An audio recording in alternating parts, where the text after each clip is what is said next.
Since the new 3DS XL was just released, some gamers have been skeptical about this new system. Is it worth buying one? Let's find out. First, let's take a look at the overall design and interface of the system. On the outside, it looks like Nintendo just took the old 3DS XL and just added a C-stick to it. However, there's more than just a new C-stick. The A, B, X, and Y buttons are now color coordinated. For those who don't know much of Nintendo's history, they'll probably just skim over this detail. Look closely at the colors Nintendo chose for the buttons. This is a throwback to the Super Nintendo controller. The buttons are assigned the same colors they had back on the SNES. It's good to know that Nintendo still remembers their older consoles. It's a small nod and I'm more than welcome it. Carrying it around shouldn't be a problem. Despite its size, it fits well in most pockets, even jeans. It's actually pretty slim, so unless you have small hands, it shouldn't feel too bulky.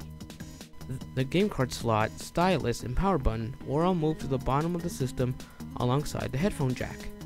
I think this is a good idea because now I don't have to worry about accidentally pushing the power button when I'm playing a game.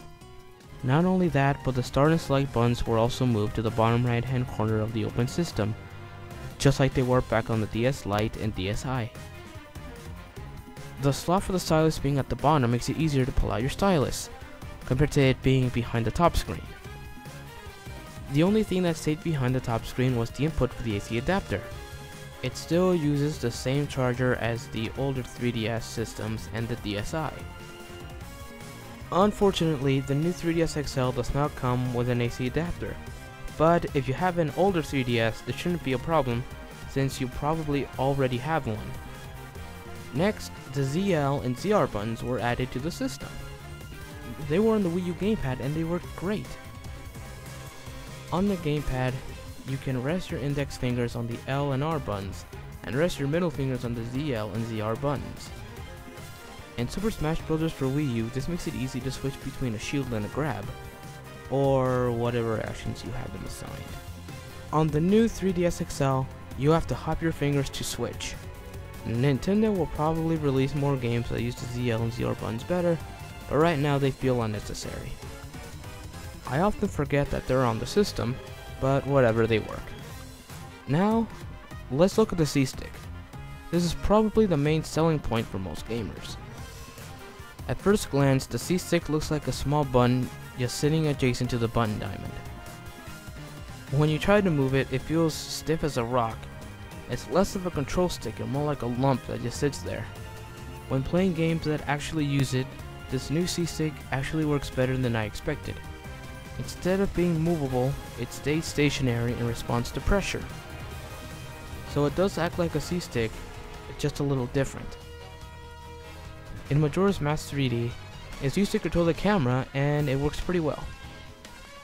In Smash Bros. It took me a while to get used to, but it works. The 3D feature has been improved, so now it doesn't just feel like a gimmick. The 3D actually does a pretty good job of tracking your face. You no longer have to stay at that certain sweet spot to play games using the 3D feature. If you have a buddy next to you who's watching you play, they should be able to see the 3D effect too. Not to mention it's still backwards compatible with most DS games, so you don't have to abandon any of your old DS favorites. The new 3DS XL is a great system, but do I recommend it? Well, it kind of depends. If you never owned a 3DS system, or you're looking to upgrade from standard 3DS or 2DS to an XL, then I say get the new 3DS XL. It's an improved version of the old 3DS XL in every way. It's faster, plus it has the C-stick. On the other hand, if you already own the old 3DS XL and you're perfectly fine with it or don't feel like upgrading to the new one, then I say keep playing that. You can also just get the CirclePad Pro for your 3DS for the games that use the C-stick. If you do decide to buy one, you won't be disappointed. Well guys, this has been Super Smash John, and don't forget to like and comment if you want to see more videos like this, and I will see you guys next game.